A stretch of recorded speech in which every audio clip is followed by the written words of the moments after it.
in the building. And the beautiful people said, let there be. Realquicctho. Realquicctho in the building. Y'all know how I like to start my shit off first. Gotta give my sponsors their love. Oh, that went way down. Sorry. Bomb Body Collection. We see you. Wiseman Security and Staffing. We see you. DG Magical Creations. We see you. Stone Dar and the Mix. We see you. All Things 805. We see you. Hanging with the Carters. We see you. Honorary shout out 203 Studios. We see you. Green Vibrance. We see you. And last but not least, wait, hold on, real quick though. CTC Radio. We see you. Lord Sanctus was good. And last but not least, Young Boss Life Clothing. If you are in a position to put other people in position to make them some money, then you need to dress like it. Get you a hat, a hoodie, a t-shirt, you know what I'm saying? Get you something. In the great words of my dog Big Mike from Straight Lace No Chase, buy a shirt. And there's a lot of people that I mentioned that don't sell shirts. But anyways, buy some merch. Man, we have a very, very, very, very special guest in the house. All right, this dude just got back from Reno and being all over the country. You know what I'm saying? This guy holds a special place in my heart because he single-handedly made a dream of mine come true. You know what I mean? He's down to support anybody that is working. Now, I'm not gonna say he's down to support anybody. I mean, he is, but if he's putting his name on it, then you need to be working. Cause ain't no bullshit over here. He has an Amazon Prime special. All right, I'm waiting so I could be his background dancer in one of his movies. You might have seen him in a Target commercial. All right, you might have seen him at the Laugh Factory, the Ice House, on the bus. Levity Live, ladies and gentlemen, I need y'all to get loud. I need y'all to make some noise for a good friend of mine, the comedian, Phil Medina.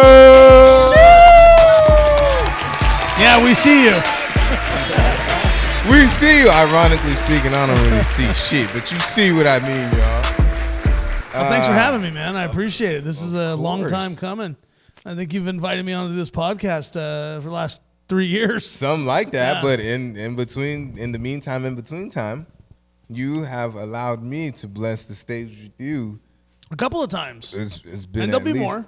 There'll be more. At least a handful. At least I count like at least 4 or 5. Like a few times. Like I think it was like 2 New Year's Eve shows, and then a couple of ones that are just sprinkled throughout the year. But I remember exactly where I was at when you gave me that opportunity. I was at work at one of the schools that I work with them badass kids. On the field, I'm watching kids on the basketball court. I see it was you that called. I don't give a fuck if I'm on the clock or not. I'm answering the phone. All right, I'm answering the phone. How would you like to do levity? And I just had to sit there and be cool when I wanted to kick a teenager in the face. Like, are you fucking kidding me? Like, what? So I was stuck. I will forever be grateful for you. Like, for that. Like, man, Well, you did it. I mean, you're the one that went on stage. You did all the hard work. All I did was just gave you a little bit of a platform, and you did it. Good job, I can't man. go anywhere now. Hey, you're the one. You're the one who did Phil Medina's show. I'm like, yeah, that's me. You know, yeah, that's my boy. You know, you're like, we heard that guy died. There's so many questions, but before we get into the questions, Nani, DJ, how y'all feeling? What's up? Talk to me. Feel good. Phil Medina in the building. Yeah. Back here we see you. No, it's great. Did we interrupt your dinner or something? I'm just curious. No, it just happened. Like, I was setting up, and then my daughter came and brought the food down. Okay, because I was like, normally we have like that's a weird prop. Beer. we be having shout out Corona, stop bullshitting and sponsor your boy. Right. We're talking about sponsors. The missus, she ain't gonna watch this, so I took her expensive ass chocolate that she forgot about. So I will be indulging in that. Y'all can have some chocolate if you want to. How you feeling, DJ? I'm good. Life is good. And even if life ain't good, you got to keep going till life gets good because God is good. Talk that. I really don't even know where to begin. Like, we'll just take it to the beginning. Yeah. When did you start comedy, and when did you know that you were funny? Well, I always knew I was funny. You know what I mean? I think a lot of people have that. There's a difference between being funny and being a comic. There's a big difference. I mean, the guy at your job could be the. I'm trying not to cuss, so we can fucking cuss on here if you want to. Well, I like to watch my motherfucking mouth. So, the guy at work can be a fucking hilarious guy, but at the end of the day, if he can't go on stage and tell a story. Yep. So I was funny all through my whole life, but then I was just about to become a California Department of Corrections officer, and I was getting ready to go to the academy. I already passed all my tests, and I got in a fist fight. I broke my hand, ended up in the back of a police car, and I got a call the next day like, "Hey, were you in a police car?" And I'm like, from my background officer. And I said, "Yeah, I was." And he's like, "Okay, you're disqualified. You can't apply again for 5 more years." And I was like, "Well, ain't this a bitch?" I was already going to quit my job. So that next week, I did an open mic, and it went really good. And then I bombed for like 3.5 years after that. There it is. That's yeah. The first one, I remember just being the funniest guy on the show. And then for 3.5 years, it was just hell. It was awful.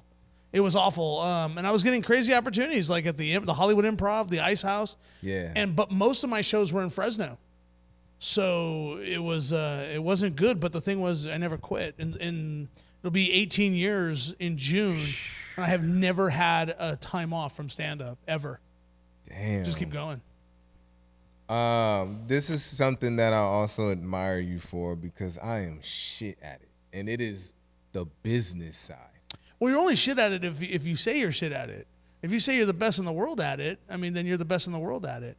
It's got to be what you believe. I mean, I can sit here and tell you right now, God, I wish I was so much funnier. Well, yeah, but I just tell myself, hey, you know what? I'm the fucking best in the world at what I do. You tell yourself that, the sky's the limit for you. And just seeing the way you operate, you're fine. Don't worry about it. Yeah, we're going to get there. No more free shit. Yeah, what are you doing? I get the free shit. Shout out to my sponsors. I like free shit. I love free shit. I mean, no more free shit for y'all. Free shit for us. I need to Patreon, if we're giving free shit, let me get that chain, bro. Shit, ironically, comedy paid for this right here. See, Shoot, a few comedy shows.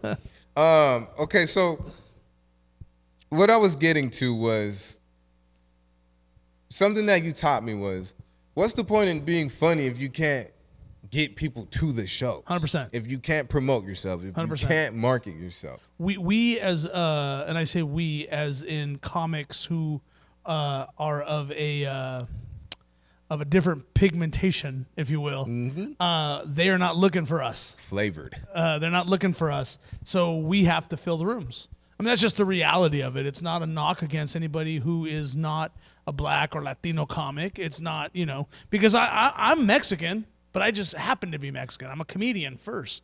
I'm never going to say like, oh, I'm a Latino comic. Well, actually, I'm very proud to be a Mexican heritage, but I'm a comic. You put me in a box, that's a bad place for me. I'll bust right out that motherfucker. Word. You know what I'm saying? So if we want to succeed in this business with already some stuff stacked against us, we do have to put ass in the seats. And that goes for any entertainer. That's just not for a comic. That goes for anybody. If you can't put an ass every 18 inches, what are you doing? What are you really doing? And that goes for anybody who's watching this. You have aspirations to be a comic or a rapper or a fucking whatever it is. If you can't draw to the people to come see you, your talent alone nowadays is not going to get you there, because you know who can draw? The fucking Instagrammer or TikToker who can't sing for shit or can't tell jokes for shit, but he's got a big fan base. Yeah. And can fucking put asses every 18 inches. The clubs and the theaters will call that person first. It's guaranteed money. It's on business. It makes sense. Okay. So what do? You combat that. You get people. You start. When I tell you, run for mayor everywhere you go. Shake hands, kiss babies. Not shake babies, kiss hands, but you're gonna wanna do that. You're gonna want to build a fan base up, and I think you're doing a hell of a job. Thank you, man. Thank you. This is fine. Took some time, but we are here. and we're doing it the right way, and now you get to see it. You know Bro, what I mean? everything that's worth it takes time. Facts. Everything that's worth it takes time. 18 years, and I still have not done certain goals. They're going to happen. I know that, especially with some stuff going on right now. It's going to happen, but has it happened yet? No, but that's okay. It's not time for me yet. It will be, though, very soon. So you're not just a comedian. You're also an actor, I'm an actor, too, yeah. How long have you been acting? Fuck. My whole life, my boy. No, just trying to get myself out of trouble. No, man, I got my first movie on Amazon Prime in 2018. Talk that shit. And then I did a couple of things with the homie Big Citric. Yeah, you know? Shout out to Big Citric. Did some. I'll be honest with you right now. There's a couple people in my life that I would not have or be where I'm at today if it wasn't for them. Citric is on the top of that list. And he rivals that with Jason Schuster and Corey and Chad from Smash Brothers. There we go. There we go. Jason Schuster's another one, but we'll get to Jason in a second. I want to give him his flowers, but dude, I wouldn't have my voiceover agent. I wouldn't have my acting agent. I wouldn't have a manager. I wouldn't have any of that stuff if it wasn't for Citric, and I know that. And I'm very grateful. There's not a day that goes by. This is the only dude that can come to my house in this whole industry, can come to my house anytime he wants, eat a steak, hang out, watch TV, smoke weed in my living room. I don't let nobody smoke weed in my goddamn living room. That dude's got carte blanche with me. That's my brother, you know. So very, very lucky to have that dude in my life. He's a real good dude too. Yeah, like I'm glad you said that because he was the first movie star that I've ever had over here. Like, Yeah. You know when you have those people where you never think that they would even look your way? He came willingly. Pause for you pause police out there. He came out. Fuck you, grow up, bitch. He pulled up. Wait, what just happened? So, I don't know how to explain it. So whenever something sounds crazy, right? Because I said he came to my house and there's people, he came to your house. I was like, and then you say pause. Gotcha. I'd be like, dang, Phil, Phil, yeah, he's pretty big. Pause, bro. What do you mean he's pretty? I'm not talking about his dick, ass. Gotcha. I'm talking about I his have name. to learn the lingo, bro. I'm almost 50 years old, so stuff is still dope to me. Yeah, shit's still I still tight, say that's shit's you know? dope. That's tight. I heard something about getting cracked the other day from my niece, and she's like, Nino, don't let nobody crack you. And she starts laughing. I go, man, what the fuck does that mean, man? You want to fucking crack me, bro? But I mean, yeah, but now I know what that means. I go, oh, you mean like clapping cheeks? She goes, ugh, what is that? I'm like, yeah, that's what crack. Did you know that? I bet whenever we say like don't get cracked, it's like don't get socked. Yeah, that's Or not what it you're means smoking anymore. crack. It means don't get fucked. That's what it means. We can't. Y'all trying to steal crack from us? That's Did you not know tight. that? Did you know that? That's Yeah, I knew that. You knew that shit? Yeah. Look, man, I keep my ear to the streets, man. Yeah, somebody took it from us, bro. They taking everything for y'all. Y'all can have Riz. Y'all can have that shit. That's gone, bro. I don't think I that's don't cool like that anymore. shit. I hope Is that not. still out there, I Riz? don't know. I don't care. I don't Nah. use that shit. Nah, like shout out to Big Citric for real. Like, I mean, like even you, like there's him, there's you, there's Alanette, there's all these people that when I moved up here, everybody, I would hear the name. I would hear the name. It was like, oh, they do this and they do that and they're on radio and it's like, well, okay, well that's cool. Let me work my way up to get there. But then I end up somehow being in the same room with either you or somebody that knows you, and all it really took was, hey, how's it going? I'm Julius. Yeah. And then it's, well, what do you do? Well, I do a little bit of stand-up. All right, well, show me what you got. You're going to be doing a Cold 5 at Levity Live in front of a sold-out crowd. Huh? Okay. I ain't even run from it. I ain't even duck. That show that you invited me to, my very first time at Levity, and I might get killed for this, but that was the very first time that I've ever rehearsed. Really? That was the very first time that I ever rehearsed and that I made sure that I got the 5 minutes down because I can't see that damn clock all the way over there. Right. Like even the last show, like I was just kind of willy-nilly and I would just, take a little peek, all right, 2 minutes. You know what I mean? Because you can get wrapped up. And 5 minutes, when you're having fun and you're killing, 5 minutes feels like 30 seconds. See, that's amazing because when I first started, 5 minutes was like, fuck, are we there yet? Oh, this is 2 years later down the road. Yeah, okay. Now, the first time I ever did stand-up was an open mic. I did 7.5 minutes, and that shit felt like a week. Yeah. And I didn't bomb, but I didn't kill either. I was funny enough to make people, I was funny enough to have people come up to me. Here's a funny thing, though. People make bombing like it's the worst thing in the world. It's actually the best thing in the world for a young comic. You learn from when you bomb. You learn a lesson. You're like, okay, what did I say here? Shouldn't have done that. Should have did this. Should have said this. Should have said that. You actually learn. If you kill, where's the lesson? We already know you can do that. Right. Yeah. So where's the lesson? Yeah.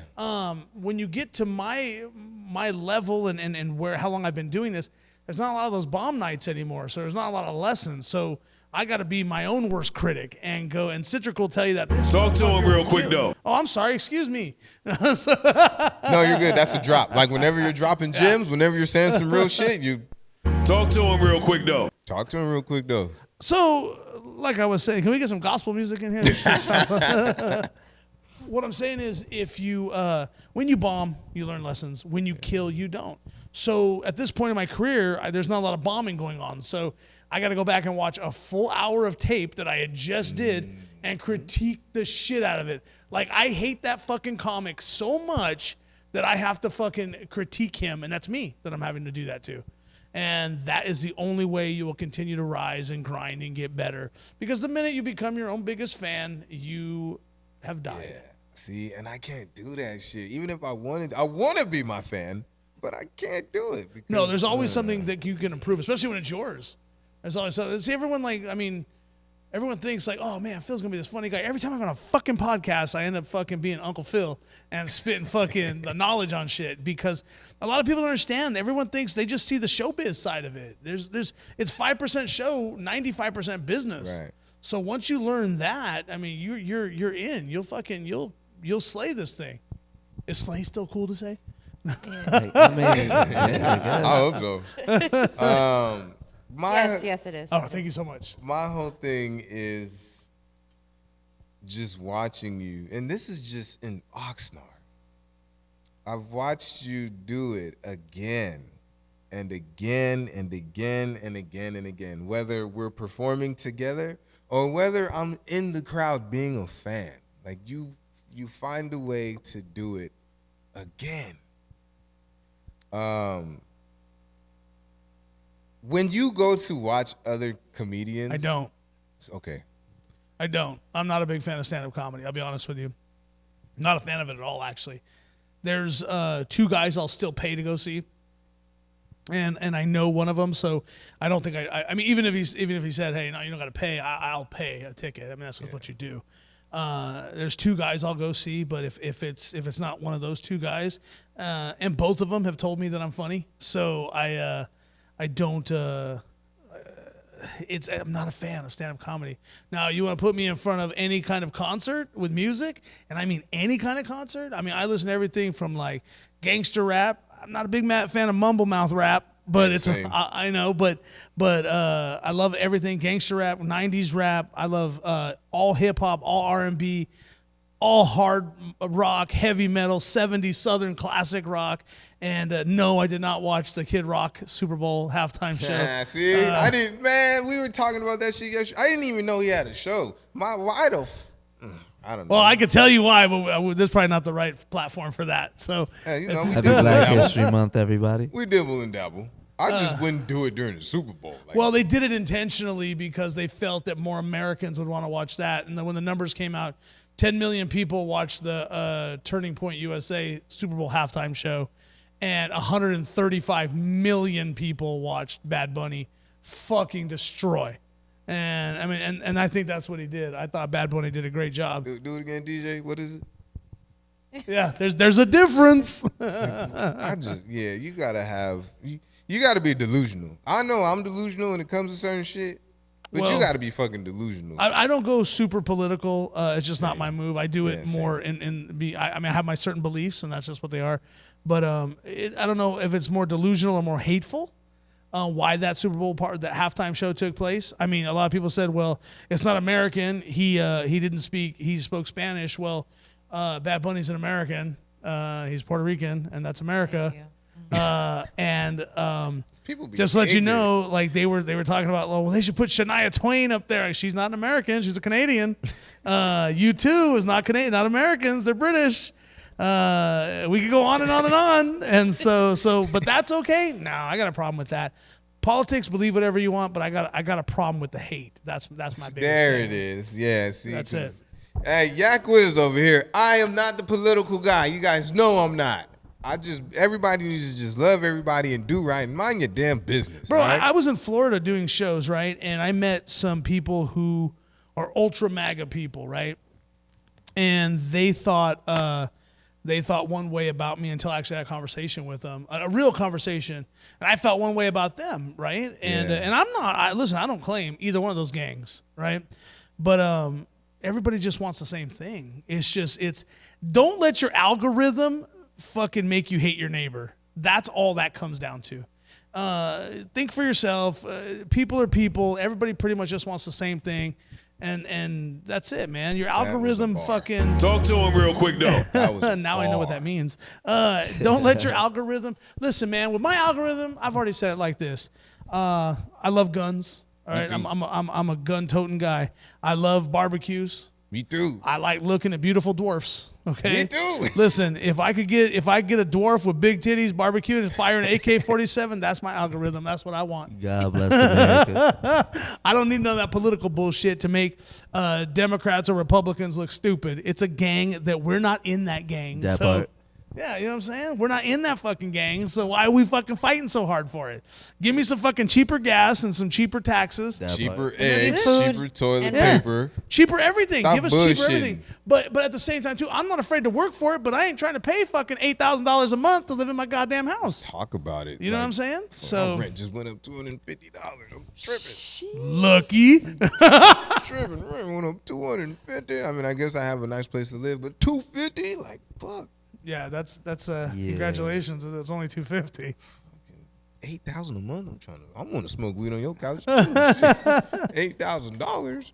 But it's just so that's it, man. I mean, everybody just wants the same thing. So we kind of got off the. That's what we do here. Okay, good. what Now I we don't do feel here. so bad because I have severe ADHD. We go off the rails here. Oh, yeah. All right, and we I are was just- proud of going off the rails here. The guy behind you, and God bless him, he can't hear us, and he's got his headphones on. He looks like Ari Spears from Mad TV. You got to turn around and just look at him. I'll just wave at him right now. Shout out to Kevin. Is that Kevin? Yeah, shout out to Kevin. Everybody just turn around and wave. Shout out to Kevin. Hey, Kevin. How you doing, buddy? He waved back. All right, now Yeah. we're cool. Is he security or something? I guess he lives here. He's doing something important. If you're in that room, you're doing important shit. Oh, okay. Yeah, I've never kicked anybody out, but once they see everything else, they're like, "Are we in your way, bro?" And in my head, I'm like, "Yeah, bounce." But out loud, I'm like, "No, you guys are good. You guys are Just don't cool. fucking talk and Yeah, leave me just alone." Shut the fuck up. No, man. So, what was your question? Shit, I don't remember. Hey, don't where does remember. chocolate come from? I don't know. Dubai. Probably. This shit is amazing. Told you. And normally I don't share shit, but they're so good, I'm sharing. I don't be What sharing is it? shit. It's like a chocolate cloud. Oh, yeah.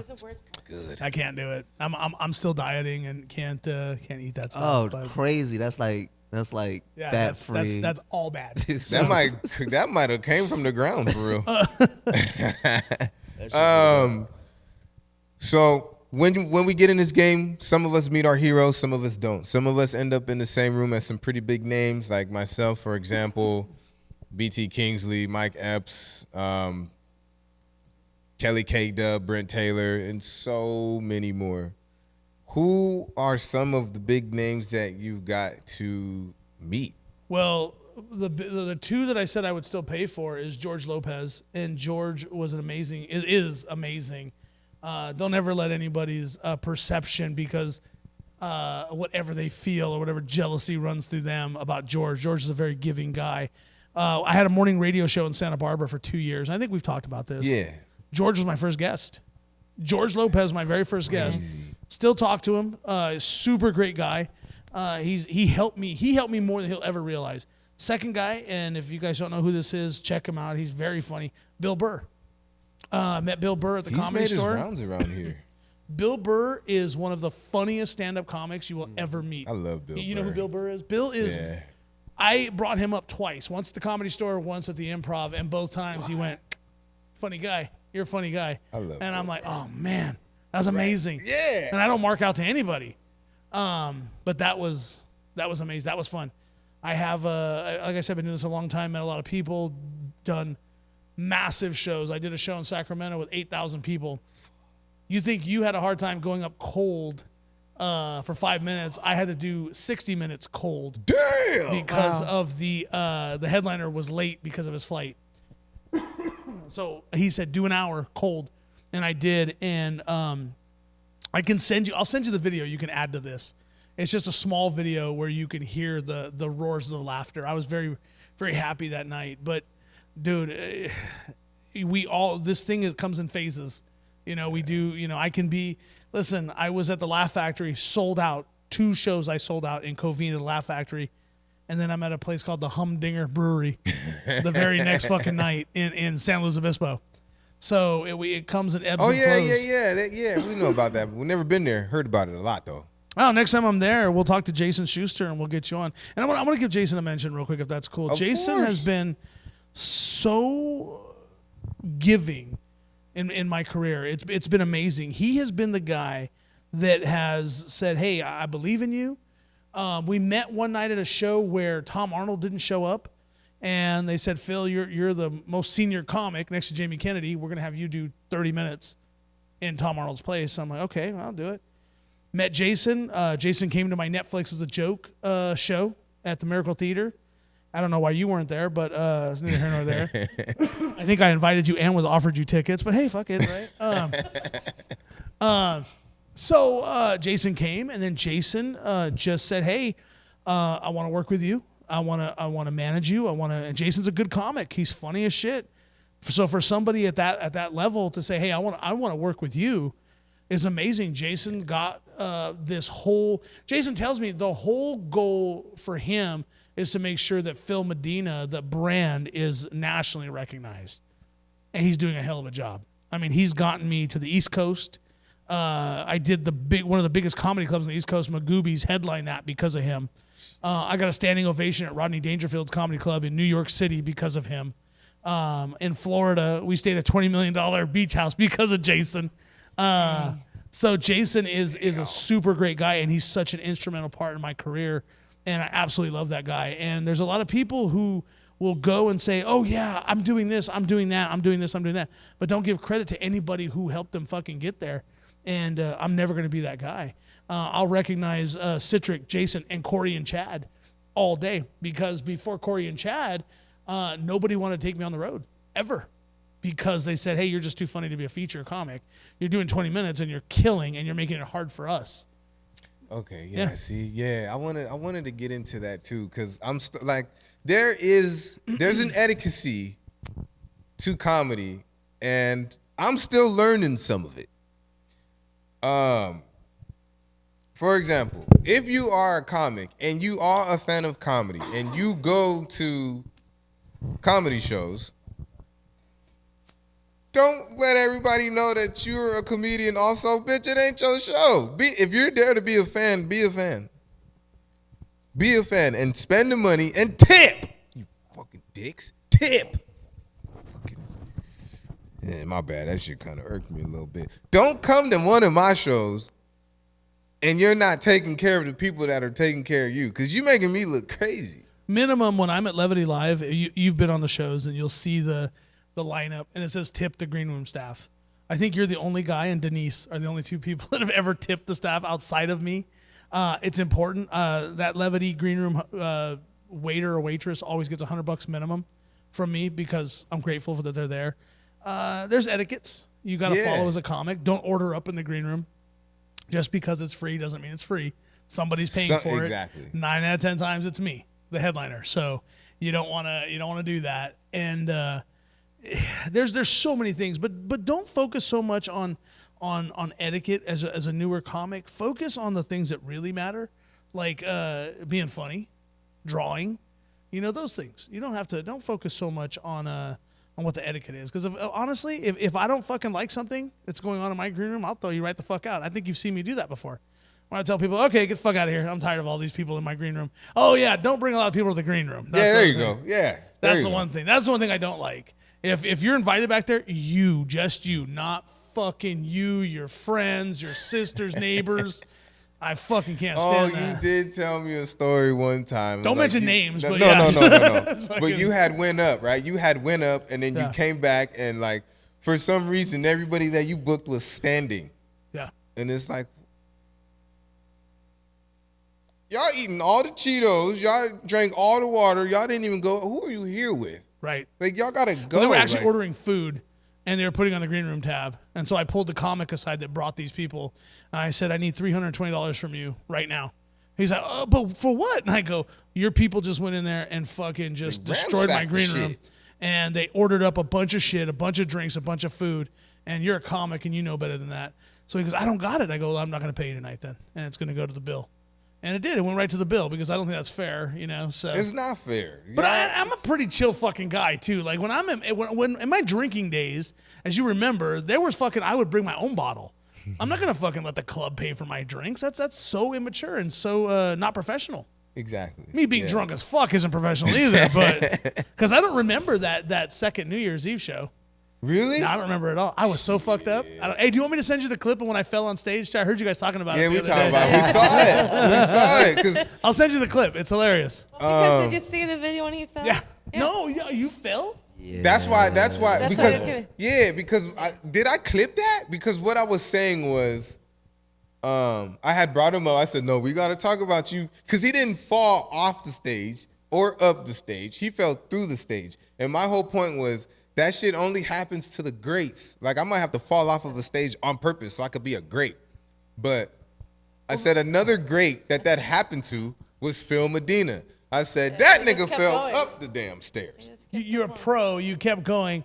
First of all, why the fuck are they using party tables as a stage? Like, man, somebody bought those from a quinceañera that happened the day before, bro. What is that?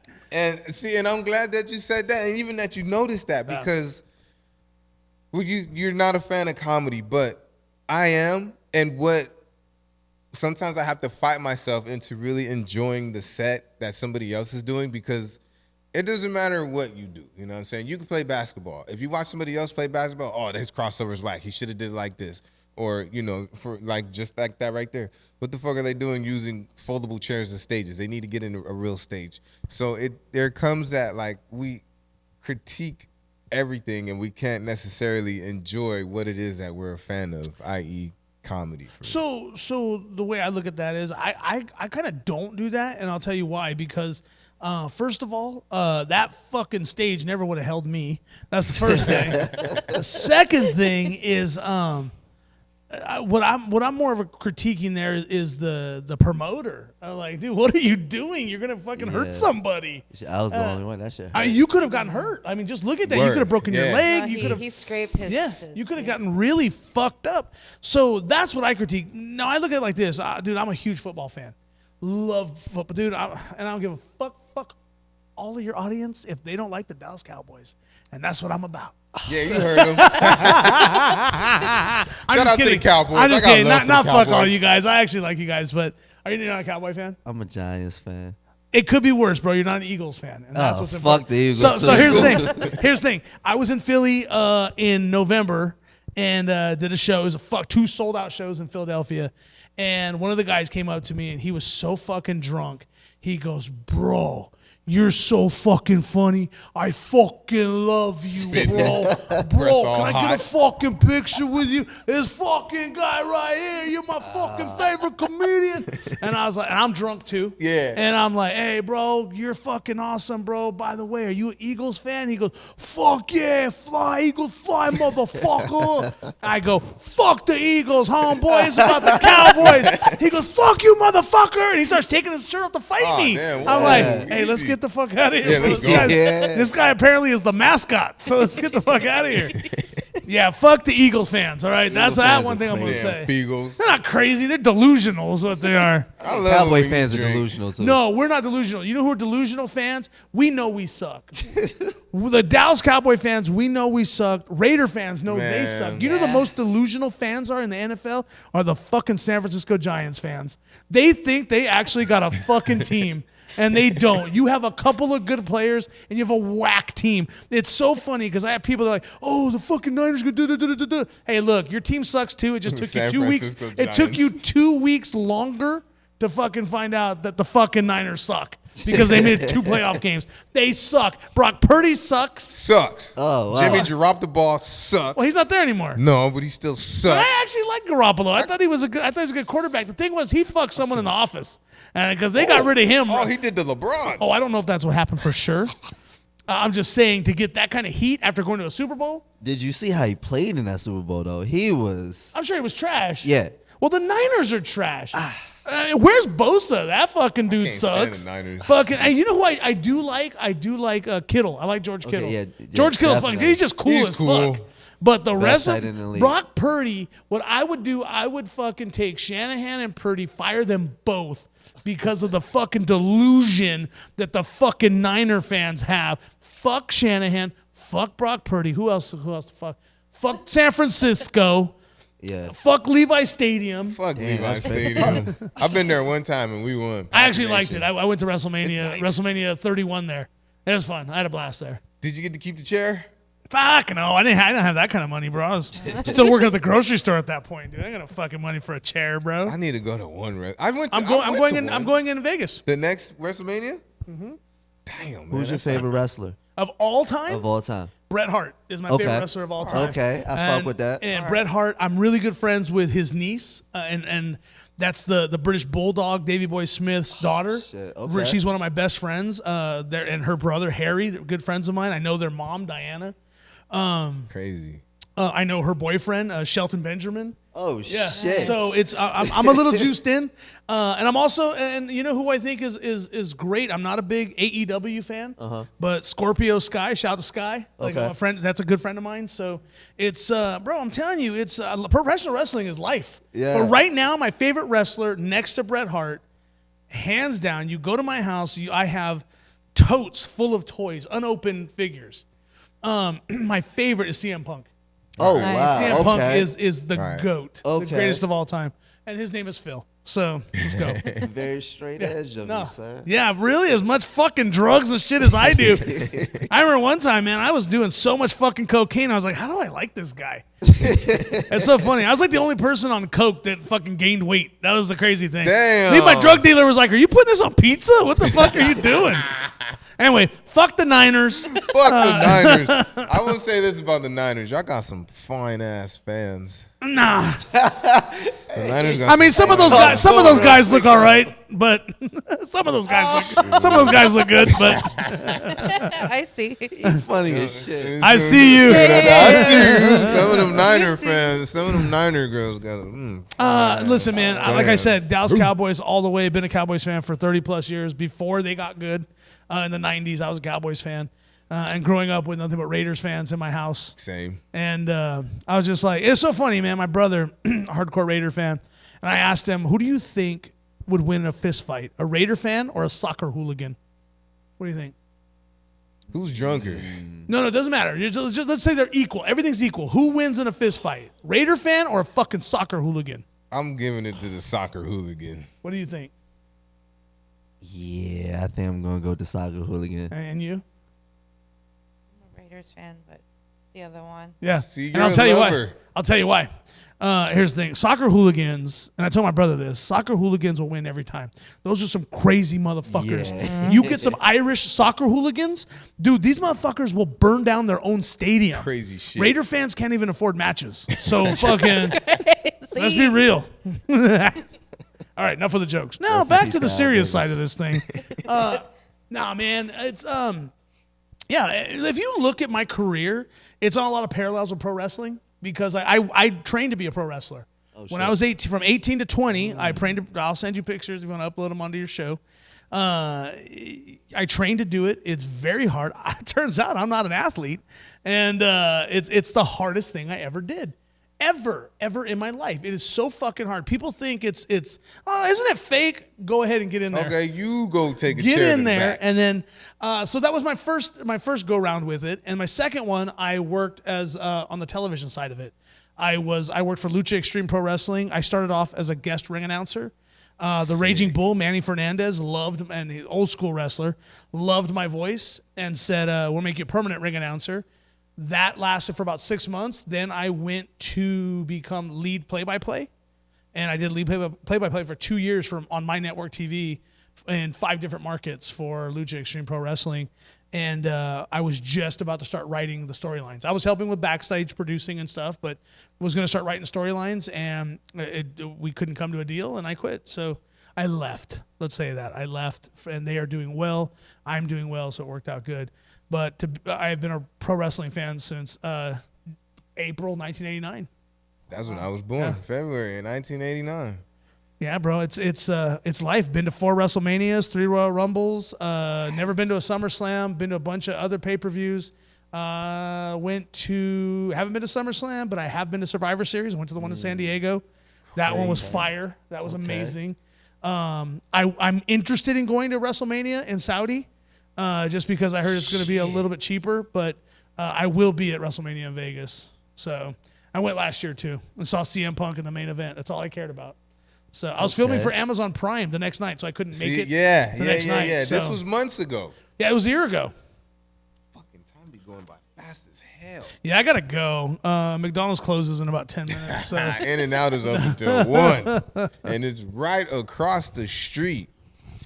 So being the professional that you are, right, there are some things that we got to be like on it. We have to be hard about it. We have to be selfish about it. Yeah. What is something that you're selfish in and nobody, like, they can't take it away from you? 2 things. You've been in my green room and you see how it's structured. A lot of people think it's just mass chaos in there. It's very structured. Don't run that fucking light. Treat that stage with respect. If you don't think you can do your time, you better say something. And most importantly, the one thing I don't budge on, which I think keeps me professional, is that I am, again, I'm not my own biggest fan, and I won't be my own biggest fan. A lot of comics, a lot of actors, a lot of musicians, a lot of professionals. Somebody that works at fucking McDonald's may think I'm the best fry guy in the world. Well, no, you're not. Because the fucking first fry guy was. He's the one that trained you. So you're not fucking the best. Because the minute you think you're the best, advancement is out of the picture. You see what I'm saying? There's no room for growth if you are the best in the world. And you have to think that way. You have to think like, I could have did this better, could have did that better. That promoter that you worked for where you fell through the fucking tables, dude, that fucking guy needs to say, next time I better fucking spend the money and get a stage. That's it. So I'm glad that you said that because that reminded me of I'm glad I said it too. Like all opportunities ain't good opportunities. So you get, because this always is like in the back of my mind. You get booked for a lot of shit and you're everywhere. And I always assume that you turn down double that. I turned down a lot of stuff, not for anything more than if it's. How do I say this? I'll sound like a fucking asshole. If you're gonna try to book me on a show and you've got fucking 13 other comics on the show and you want me to headline that show, it's probably gonna be a no. I don't particularly need to be there, and it's not a. Now, if you're my homie and I'll do it, I've got a show like that. I don't even want to mention the fucking date. You're going, by the way. I'm buying you and your girl tickets to come to see me at this particular show. It rhymes with the Ice House. All right. But it's I'm doing it because it's my boy. You know what I mean? I'll go out and do it, and there's a lot of comics on it. I'll do benefit shows all the fucking time. You got a benefit show, and I'm not going to get paid. I don't care as long as the money is going for something good. Then I'll do it. There's a lot of personal appearances I'll turn down. Like people are like, hey, do you want to host this parade? Absolutely fucking not. What do you want me to do? Fucking wave at people? Like that's pointless. Like, and we'll pay you. It's not about the money. It's about fucking. I don't want to fucking do it. I'm not saying don't call me because I might want to do. You might catch me on a good day, and I'll do it. But a lot of things, I am very particular now. Like I have a management team that won't let me fucking do bar shows.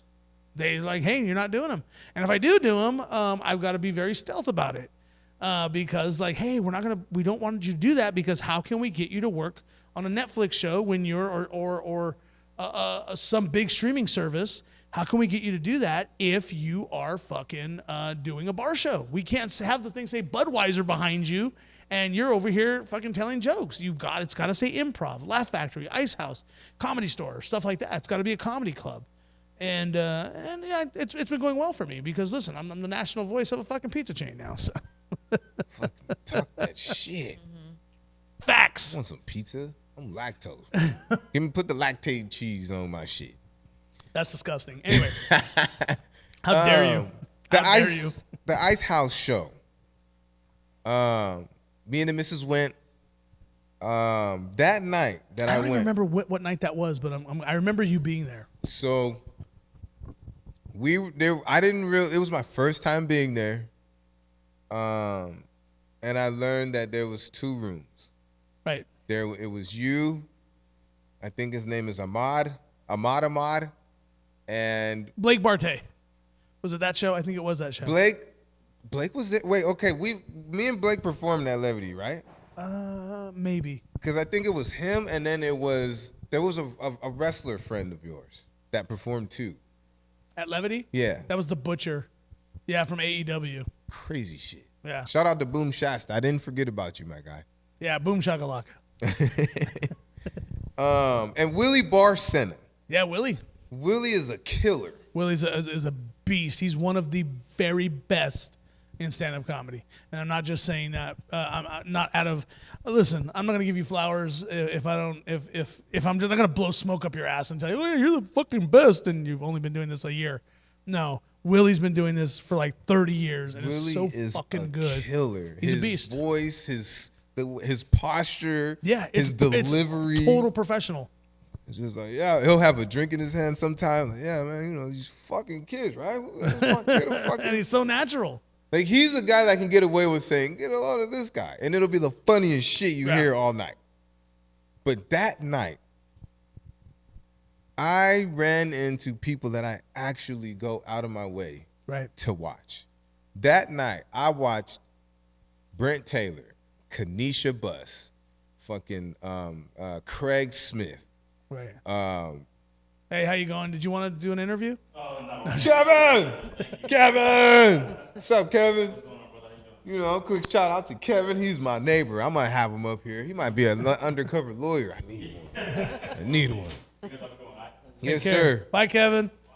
And these, you know, I've got the pleasure of working with some of them. Some of them have come up here. If you guys aren't familiar with All Dev Digital, I suggest that you go get familiar with All Dev Digital because you will be seeing this face on there. I don't know when, but we're talking. You know what I'm saying? Boo Capone, Brandon Brody, and the whole night I'm like, fucking Phil, you don't even know what you did. And I went as a fan. And then Scruncho invited me to go another time. Right. Fucking Scruncho, like, fuck, this shit's tripping me out. I'm famous, bitches. I got famous numbers in my phone. Shit. Don't ask me for nothing because I ain't got it. Your Jordans. That's something else I wanted to mention. Every time I see you, you got some Jordans that people stand in line for. Yeah, I know. What is are you a shoe head? What does your shoe collection look like? I'm a sneakerhead. I've got about 50 pairs of J's, and these are not particularly the cleanest ones right now, but they get the job done. Just for my outfit, what I'm wearing. I have a Jordan question for you. Yeah, go ahead. Retro 7s or the Concords? I can take the Concords every time. Concords every time? Every time. I got some black on black Concords that I don't wear. I just got some fucking, you remember the Pandas that came out? Yep. Yeah, I don't know I've been wearing those a lot, and I won't take them. I will not wear them before I get on stage. That's when I slip the shoe on, because I don't want to fuck the bottoms up. That's how serious I am about my Jordan. Now these are the everyday drivers, right? Like they just happen to look good with this color pants on. But yeah, I got about 50 pairs. I almost wear a new pair every time I'm on stage. I try to, but no, man, I'm just very, very. I've got a hookup. I got a really good hookup. There it is. That is He's Mexican. You know somebody that drive a truck. That's racist. Anyway, that's actually in the corporate office at Foot Locker. Oh shit! So I'm able to. Shit. Yeah, he doesn't drive a truck. He drives a Mercedes. He sends the routes. He hires the Mexicans. He hires them. No, it's so I got a hookup that I pay full retail. I don't fuck around with it. Anytime that somebody's like, I get you a discount. I don't want your discount. Yeah, I'm good. I'm good off your discount. You either give them to me for free to try them out, or I'll pay full price for them. I'm a sneakerhead and a toy collector. That's my biggest thing. So, what was your favorite era of wrestling?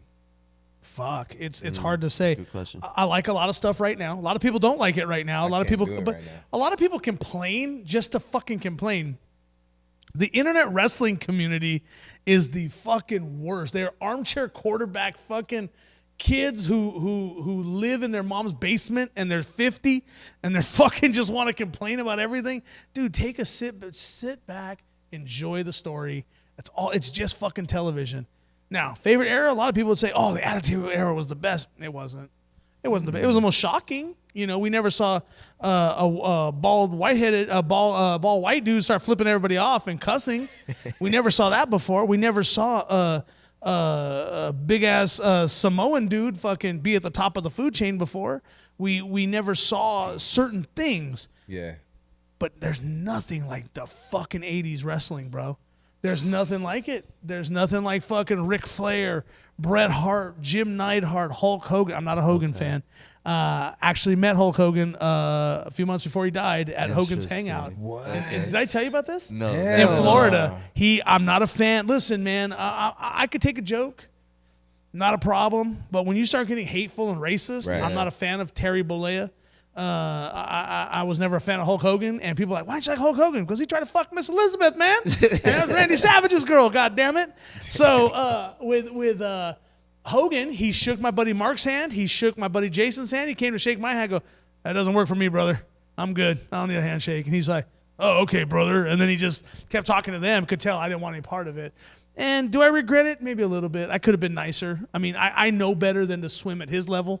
Yeah. You know, Yeah. I should have been nicer. Said, yeah, thank you, sir.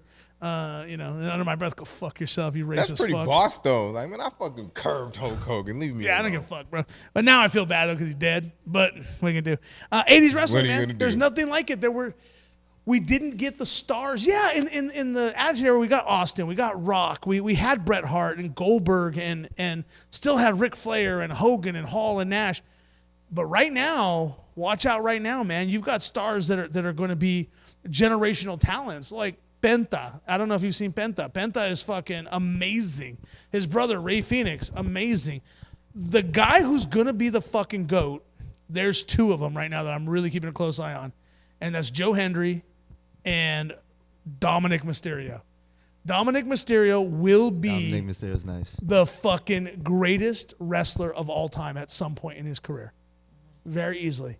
He will be. He beat John Cena for the Intercontinental Championship. And I saw it. It was amazing. In San Diego. And for John Cena to do that, to lose to Dominic Mysterio, fuck, there's nothing like it. And keep an eye on guys like Scorpio Sky. I mean, he's on Collision on AEW every Saturday. The guy's fucking phenomenal. He's one of the best wrestlers I've ever seen. Keep an eye out for him. But keep an eye out for Joe Hendry. If you don't know who he is, Joe Hendry will be... He's got the Cody Rhodes, John Cena vibe. So Any he'll be relations somebody. to Mark Henry? No, this guy's Irish and white, or Scottish and white. So no, Mark White Henry's as hell. another cool motherfucker. I've met him before. What? Super cool guy. A little intimidating because of who he is. Yeah. Not because of his size or anything, just because of the legacy he holds. Yeah. So it's a little bit of an intimidation thing, but he's one of the coolest motherfuckers I've ever met. Yeah, A big don't old shake sweetheart, my bro. hand. Don't pound me. No, shake my hand like a fucking man. He's from Texas, so he holds that Texas people kind of have a little way about them, you know, like don't shit on California though, because we got a way about us too. Yeah, boy, y'all got guns. We got guns too. Whoa, that's not what Y'all I was. got meat. We got meat too. Pause. That's crazy. I like to offer a little pushback on that. 80s wrestling was great. Okay, Yeah. 80s wrestling laid the foundation. The Attitude Era that took wrestling to a whole new That's because we was stratosphere. born. We got to see Yeah, that. but Yeah. hold on. But like the 2000s era with the Dudley Boys Yep. and the Hardy Yeah, that- Boys, really good. and that era, I don't think there's another era that could top that. A lot of people stopped watching around that time. I didn't. I watched the whole time. I watched when John Cena was new to SmackDown. Yeah. When Chris Benoit I don't want to say rest in peace. Rest in piss. Yeah, Rest in piss, Oh, I Chris heard he was Benoit. fucked up. He killed his whole family. Yeah, he was fucked up. Yeah. That's not funny. That was a wild one. Yeah, nothing's funny about hurting a kid. So, but I laughed again. I was like, no. Fuck Chris Benoit. But again, Chris Benoit, Eddie Guerrero, Batista, R.I.P. Eddie Guerrero. Rob Van Dam, fucking that. Randy Orton, all those guys. Triple H. Triple H. The Scott Steiner was there for a while. Jericho, Shelton Benjamin. Those Shawn Michaels. I mean, the list goes on and on. Outside the Attitude Era was what it was. Go back. I go back and watch it on YouTube today. Yeah. You'll be bored out of your fucking mind. You'll be like, this is fucking awful. What was I thinking as a kid and as a wrestling fan watching it for the first time? I never saw anybody say bullshit before, or now they say fuck, and then now they say whatever they want. Really? So, oh yeah, shit. I'll send you. I thought it was watered down. No, dude, it's fuck. Well, it's on Netflix now. So it's on Netflix. It's on USA. It's on TBS, TNT, HBO Max. So. Yeah, I think Cody Rhodes said something. Cody Rhodes is another one. That guy's another generational talent. That guy's amazing. He told The Rock to go fuck himself, and the fucking crowd went amazing. They were fucking going bananas. That 2000s, from 2000 to 2004. Okay. 2000, 2004, phenomenal wrestling for wrestling fans. Yeah. The mainstream had already left, and it was more of, we're getting the Bradshaws, we're getting the John Cenas, we're getting the Dudley Boys, we're getting Edge and Christian and Jericho and the Hardy Boys, and we're getting all those guys or going into their prime. And you had other wrestling promotions pop up. We saw the end of WCW and the rise of TNA. So wrestling, bro, I agree with you, but for the 80s wrestling, I can sit there, turn that on, and go to sleep. Fall asleep. I can watch primetime wrestling from the 80s with Gorilla Monsoon and Bobby Heenan and have them talk shit. Those guys would be amazing on a podcast. They would be fucking great. But listening to that and it's just such a big part of my childhood. You can rewatch those things.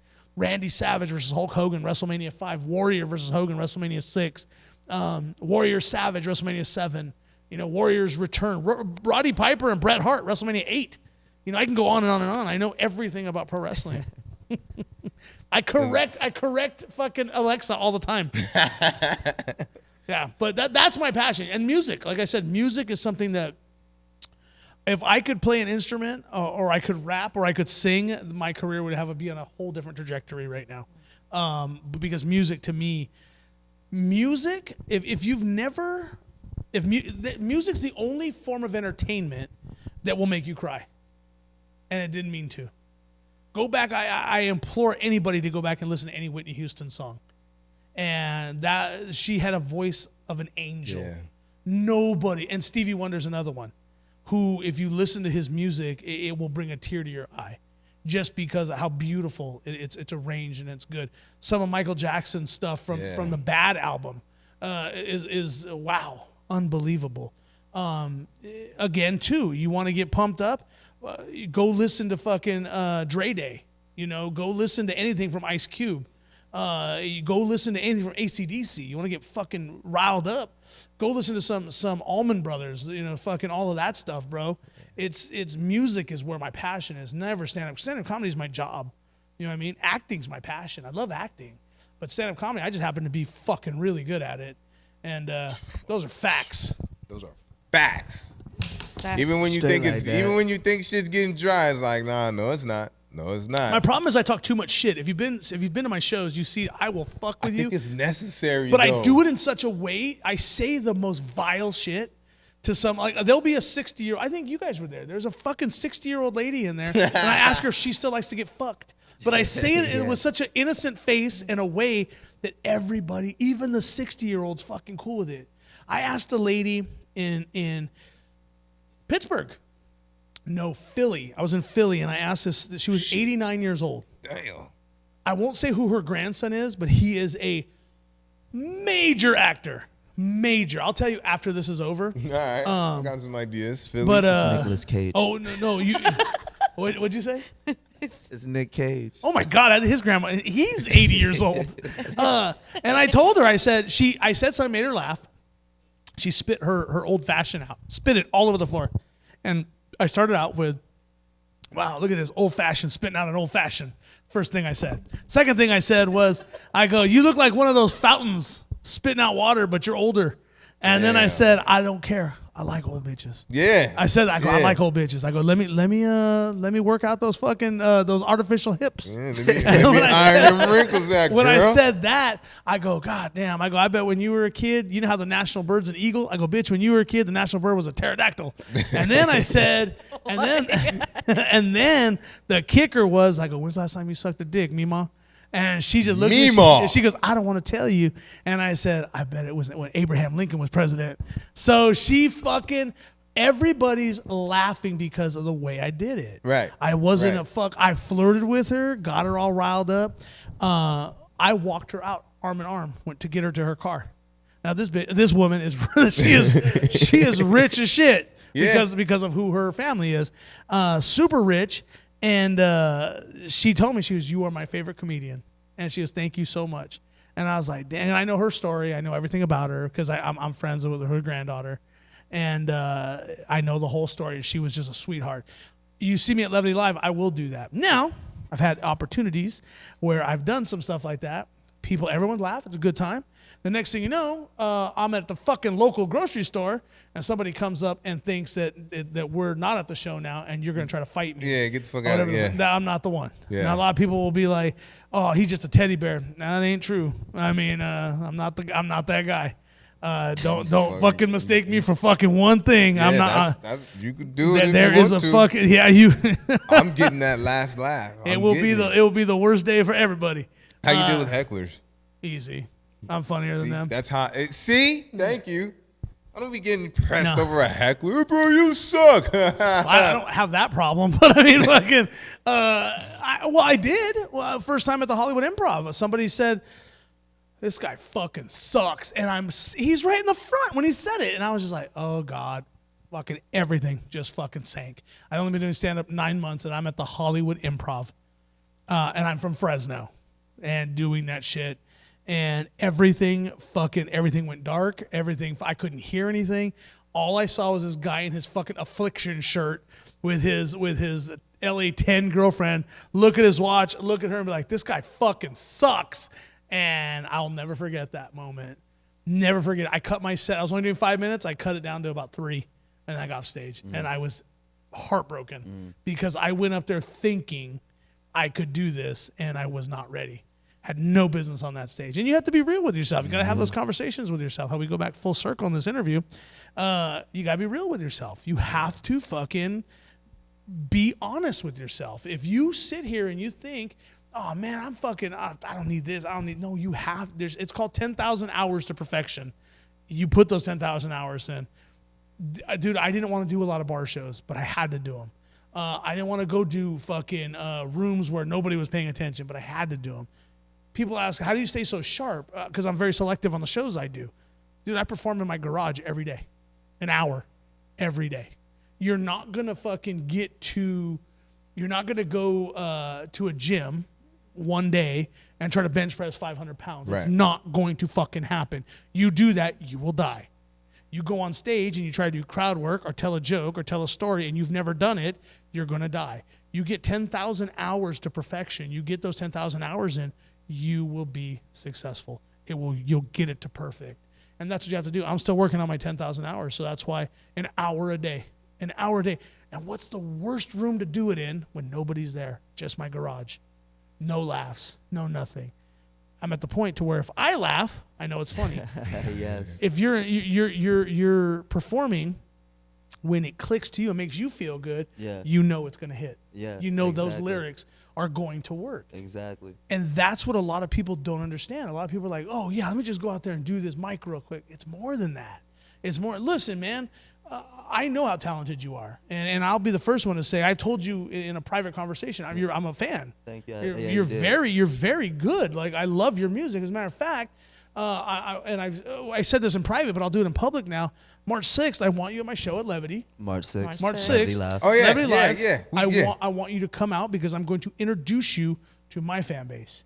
And we're going to close the show. Normally, we close it with my theme song, but we're going to close it with one of your songs that night. So, yeah, of course, dude, because I am a firm believer in if somebody's doing the work, man, help them out, dude. If I got a platform I can help you out with, fuck, all day.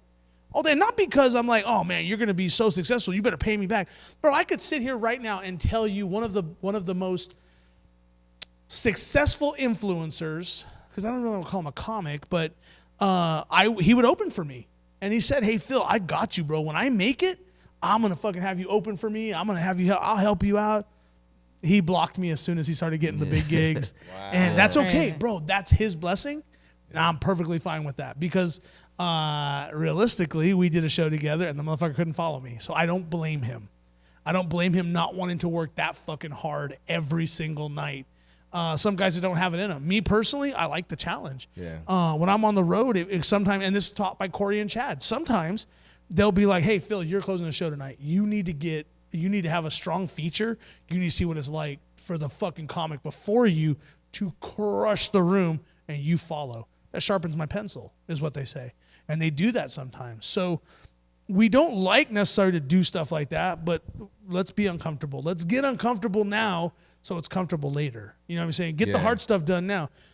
Performing at your level and who you are and what you can do, I'm sure at some point, especially when you went through that fucking stage, you're probably like, what am I doing here? Yeah. In the back of your mind, you're like, what the fuck am I doing? Yeah. But you had the whereabouts as a professional to keep going. Not stop, get up.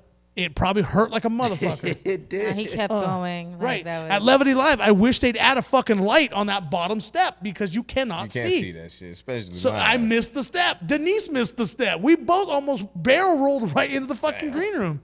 So I fell on the stage because that was my fault. But still, we have to do the hard stuff because we're going to get to the point. You're going to get to the theaters. Then you're going to get to the arenas. Then you're going to get to the stadiums. And you're going to remember the night that you fell through the stage because of a janky promoter, which I don't know the promoter, but if you have a stage like that for your performers, it's a little janky. Tighten up, my boy. Yeah. Tighten up. Don't ever put you're putting yourself in the way of a lawsuit. If you would have broken your leg, you would have had some money coming towards you. She's like, is it too late to break your leg? But you're going to remember that. I remember before I went on stage in front of 8,000 people in Sacramento. It's called the Arena. That's the biggest crowd you've done? No.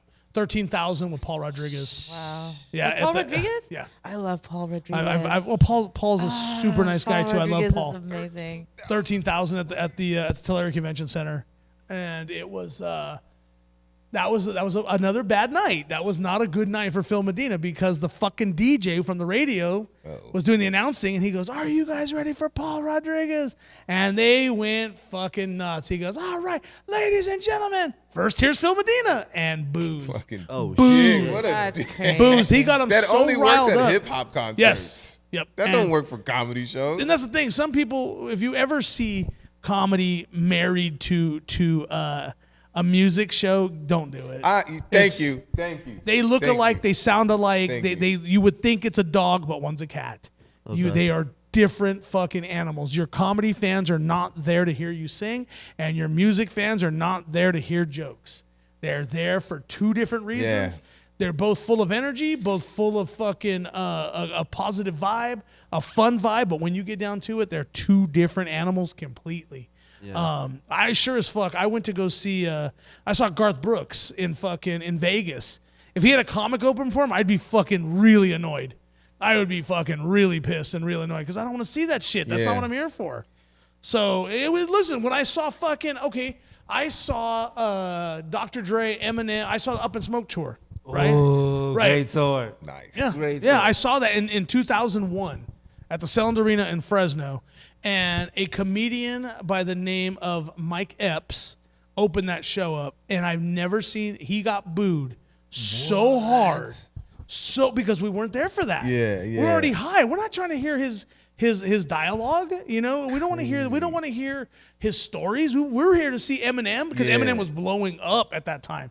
We're there to see Eminem. We're there to see Snoop. We're there to see Dr. Dre. I think they had who else? They have West Side Connection. Yeah, the West Side Connection. Yeah. They had Snoop. What's the dude with the glasses? God, I can't think of his name right is now. it DJ Pooh? No. DJ Pooh was there, but it wasn't. I know they who had Devin the about. Dude there. It's the Exhibit was Kidnappers there. again. Fuck, who the fuck is it? I think we had Bone Thugs and Harmony too. Okay. We had Bone Thugs and Harmony, and I'm gonna think of his name. It's dude. He's very big. E40. Oh, okay. E40 was there. Yeah. Yeah, E40 was on that show. But Mike Epps to open it, I'm Crazy. like, why? We don't want to see him. He got booed. We weren't there for that. So music, comedy, they're similar. They sound similar, but they're different. Yeah, like as of late. Oh yeah, go ahead. But that's not to say that a music fan won't follow a comic, or a comic won't follow a musician. What it is if you're paying money. So introducing you to my audience on March 6th at Levity Live is not a knock. They're not going to be like, man, fuck this guy. No, like, who is this guy? That's going to draw attention.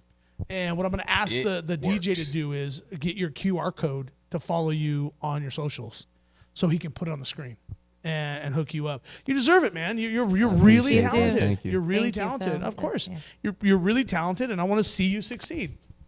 You're a cool ass dude. Told you. You have positive vibes. Yep. And if you didn't have that, I would probably be a little reluctant to say, oh yeah, let me help him out. You've shown me Appreciate nothing that. but talent, bro, and you're passionate. You're not doing this. You know, we had a private conversation, and we said, hey, you got to know you're in this to be able to fucking say, I ain't going to make no money doing this. I got to fucking do this for a minimum of your 10,000 hours, which could equate to about 10 years before I really start seeing fucking paper come in. Before I get my bag, it's going to be a lot of fucking days where it's 25 here, 100 here, 50 here. 2 days after we had that conversation, Ice Cube said the fucking same thing I said verbatim. I think I sent you the clip. Verbatim, the same thing I had just said. You better get into this business knowing you're not going to make shit. What burns my ass is that I will have young people who aren't comedians. You're not a comic until you've been doing this for a very fucking long time, and that's all you fucking do is comedy. Otherwise, you do comedy or you do music, you know? So when I have people come up and say, hey, I want to get on your show. Oh, great. How long you been doing stand-up? I've been like 3 weeks. You know what, dude? I'll give you 5 minutes. No problem. How much do I get paid? What the fuck? Are you fucking kidding me? Are you kidding? Now, for someone like you, I will give you money because of what you do. Hey, mind your business, all right? Mind your business. Well, it's not a lot. I mean, I give you $50, but Mind your damn business, motherfuckers. All right. but that's the thing. With someone like you, though, that's different. You know why? You went above and beyond to say, hey, I'm gonna bring people. I'm gonna pack this. I'm gonna help you pack this place, and you did just that. And so you're gonna get something out of that. So, what the fuck is that noise? Chair. Oh. So, dude, I'll help you any way I can. Anything I can do for you, I'll appreciate that. help you Thank because you. I'm a fan. So just keep doing what you're doing. I'm a fan of You yours hear too. that, Mom? Yeah, I got likewise. fans. Right back at you. You're funny you said that. My parents saw my my billboard. Okay, 'Cause awesome. I was in Reno doing a show then, which I'm going back to Reno in April. It was last year. They saw my billboard, and my dad said, "Oh, there's a guy coming to town. He fucking looks just like you. Same name and everything." I'm like, "Are you fucking kidding me?" I go, "That's me." He goes, "Nah, it wasn't you. Nah, it wasn't It's somebody else. It's right there on the I-80. It's right there." And I drove by and I go, "That's fucking me. I'm coming to town." Like, Jesus Christ, he couldn't believe it. Same name and everything. I was like, Jesus. dope. It just That's looks like funny him. as hell. Yeah, it kind of looks like you, but no, it was somebody else. I'm like, so fucking dumb. That's gonna be you. But yeah, so our parents are always going to be the ones that say, I wish you'd just get a real job. Yeah. Well, this is a real job. This is your dream. And if you don't chase why go and work for somebody to make their dreams come true? Yeah, no, Fuck facts. that. I left a Great $150,000 a year job because I got tired of making a fucking CEO's dreams come true. Yeah. Yeah. Where's my fucking? I'm missing every fucking birthday party of my nieces. My relationships are going to shit. My fucking comedy career is suffering. What the fuck? Where's my fucking dream? Fuck you. I just up and quit one day. Walked out of $150,000 a year, guaranteed money, left to do stand up, to move to Oxnard, to be fucking have the door shut in my face over and over until finally Randy Lubis, Macho Man Randy Lubis, fucking gave me a chance at Ventura Harbor Comedy Club, and I sold that bitch out first time. Nice. And the ball was rolling from there. So you never know. How did you and Denise get so tight? Because she's damn near everywhere you are. I basically same conversation. I believe in Denise. She has a lot of potential, and she just needs the opportunities. She just needs the opportunities, and she'll get where she wants to go. I believe in her so much that she's funny. She has everything that it takes. If it wasn't for Corey and Chad, if it wasn't for Jason, if it wasn't for Citric, if it wasn't for guys like that, mostly just those guys, I wouldn't be where I'm at today. So I would love it to be a footnote in Denise's book, her story of like, this is how she got there because she had some opportunities. I would do anything for her. She's absolutely amazing. And any opportunity that I get, I try to give it to Denise as well. I'm going to be at the Covina Laugh Factory March 8th. I've got a whole fucking four shows coming up. March 6th, Levity Live Oxnard, Phil Medina, one night only. Bellflower Stand-Up Comedy Club, That's the March one, right? Bellflower, 7th. Phil Medina, one night only. And Covina Laugh Factory, March 8th. Phil Medina, one night only. And Denise is on all of those shows. Because if I've got the opportunities, Denise has the opportunities. It's that simple. But since we're here talking about opportunities, I have an opportunity for you. Ooh. Okay. I'm listening. Oh, shit. When's the last time you've gone up on a stage? Last time I got up on a stage was, how long ago was that? 2 weeks in Canoga Park? Yeah. Canoga Park. Canoga Park. Okay. Shout out to Avid, the MC. Which you killed, by the way. Yes, he did. Yeah, I won. It was a contest that I didn't know it was a contest. Right. I won. Good. Did you get money out of it? Somewhat. I got about, what would you say that Like shit $80? That's good. It was like two of them. It was like two of them things. So Yeah, okay. like $100. Well, Yeah. I was going to offer you the opening spot on March 6th at Come on. Levity Live. Come on with it. You guys heard it. If you want it. Yeah, I want it. It's not going to pay $80 though. It's all good. Look, it is all good. Are you writing it down right now? Yeah, I got to. Thank you, Phil. That's awesome. Yeah, no, this is Package business. All right, cool. March 6th. Yeah, I'm in there. Shit. Okay. And and that's fucking the universe and God. I love you both. Yeah. I have had an overwhelming amount of people. They're bugging me at this point. Okay. But I'm not complaining about it. It's not a bad thing.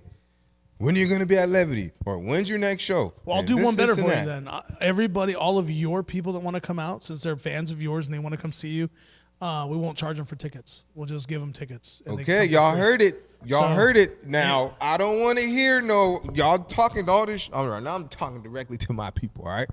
We want to come out to your show. We always see you out doing shit, and we don't never get to go to one. This is it right here. This is your opportunity. I don't want to hear no sick invite or nothing. This is the invite. You heard it. You see it. We're tangible. Pull up March 6th. Come on. Need I say more? Damn it. I'm trying to get good at my business shit. Get your ass in that seat. Yeah, it's gonna be a fun night. I'm gonna be doing an hour of stand up that night, and it'll be a fun show. Have you? Oh, My yeah, bad. go I'm ahead, sorry. go ahead. I just listened to everything. Have you seen the ways that God has blessed you? Yes. From the way that you've blessed others.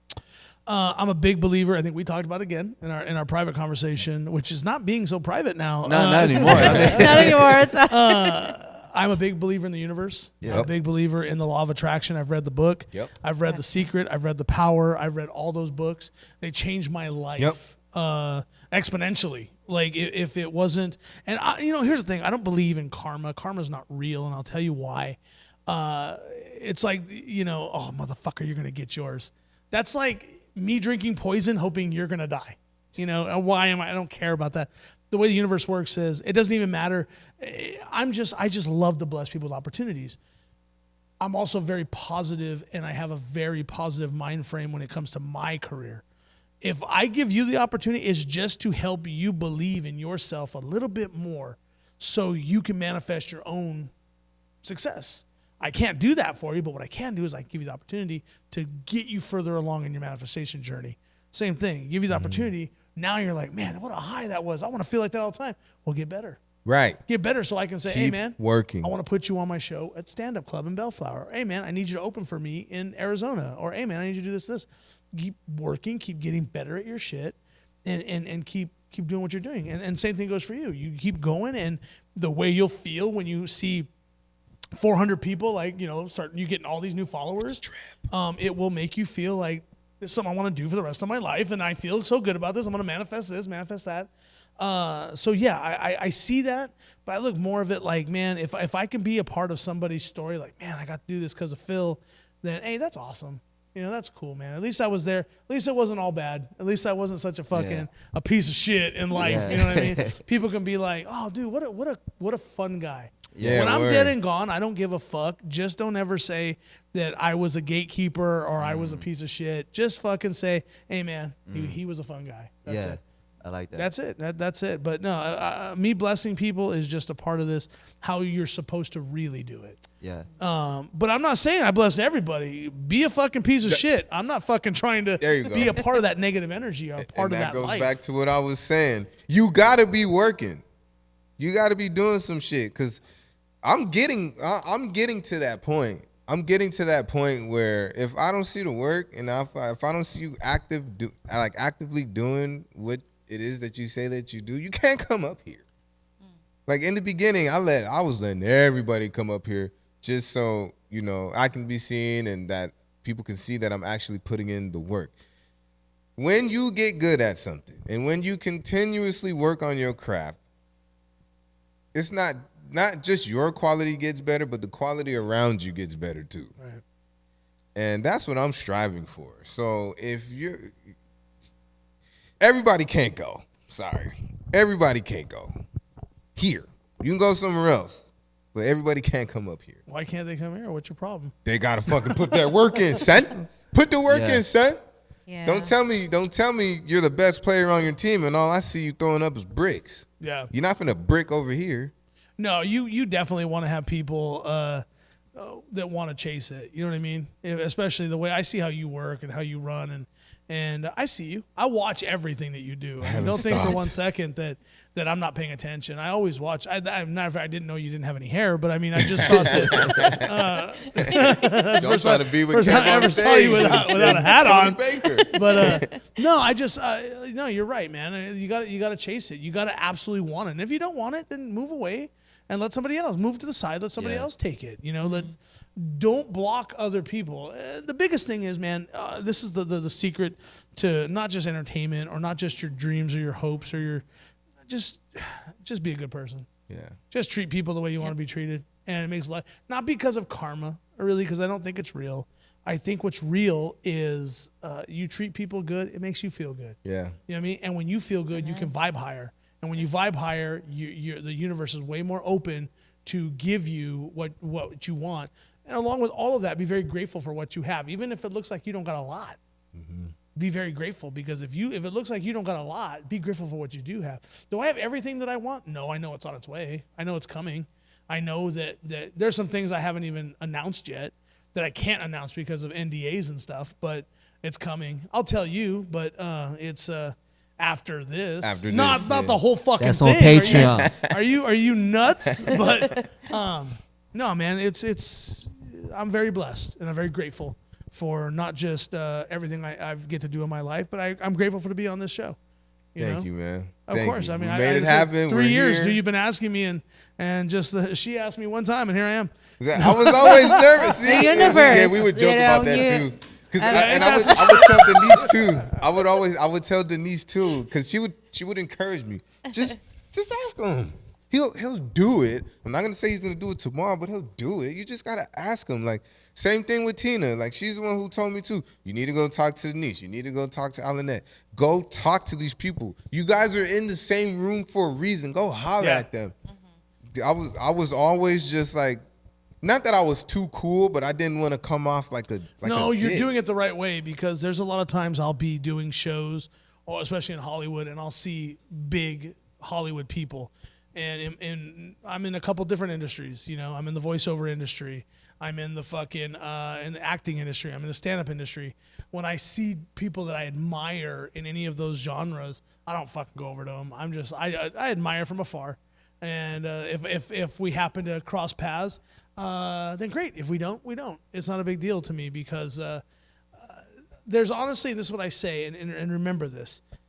There is nothing that they can do. There's nothing I can do for your career. I can open a door. You better fucking kick it down and walk right through it. Same thing for you. I can say, hey, here he is. Now run with it. That's about all I can do. It's not. It's our destinies are different. But if you do that through that opportunity, fuck, look out, because that's what I did. I was given a ball. They said run with it. And I walked fast with it, but I mean, it's still, I got to where I wanted to go. Just work your ass off. That's it. It's not hard. This isn't rocket science. It's super easy. Get your 10,000 hours in. Be a boss, and that's it. And encourage people to follow their dreams too. I have a question. So how do you? I'm teaching a fucking master Yeah, class. nah, man. You that guy. So come on, Unc. yeah, like taking the opportunity. Like Talk you to two him being real in the quick, same though. room, but him not wanting to approach out of etiquette and respect. Like, how do you balance the taking the opportunity to ask and realizing like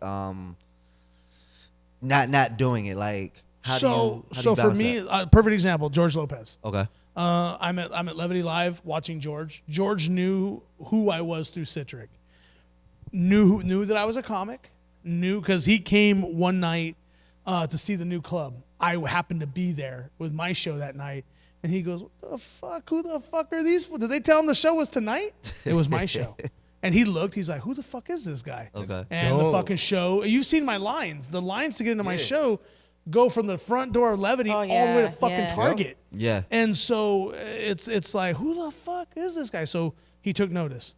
Then next thing I know, he started following me. Then a major faux pas happened. I'm drunk. We're at Levity, and George is about maybe where that particular camera is. Okay. And Citric and I are talking, or my buddy Monsky, we're all talking, and we're talking about comedy. Citric's like, man, I think it's fucking cool what you guys do. We just saw George's show. I go, you know who the best fucking comedian in the world is today? Nobody's better than this guy. Everyone's waiting for me, including George, to hear me say George Lopez. Yeah. Which I really do feel that way. I don't know why I said it. I go, Bill Burr, hands down. Hands on. George is like, this fucking guy. And then Citric's like, okay, man, see you later. You guys better keep going. I was so drunk. What'd I say? And Monsky's like, God damn, you're so fucking stupid. I put up a meme once. George saw it, started following me. And from there, I sent him a message. I said, hey, Mr. Lopez. He goes, call me George. He goes, I go, hey, I just got a radio show, a morning radio show. I know you did morning radio. I would love if you were my guest. This is all through a DM, through Instagram. And not in public. Let's do a DM. I find a DM is better because if they read it, great, it's meant to be. If they don't, great, it wasn't meant to be. And I don't look like a fucking douchebag running up to him saying, will you do my show? You know, he either saw it or he didn't. He read it, gave me his phone number and said, call me. I called him. We had about a 30-minute talk and told me how proud he was of me. And they said, yeah, he would do the show. My first guest that morning, morning drive time radio in Santa Barbara was George Lopez. So a lot of people will think like, oh man, fucking that's so cool you did that.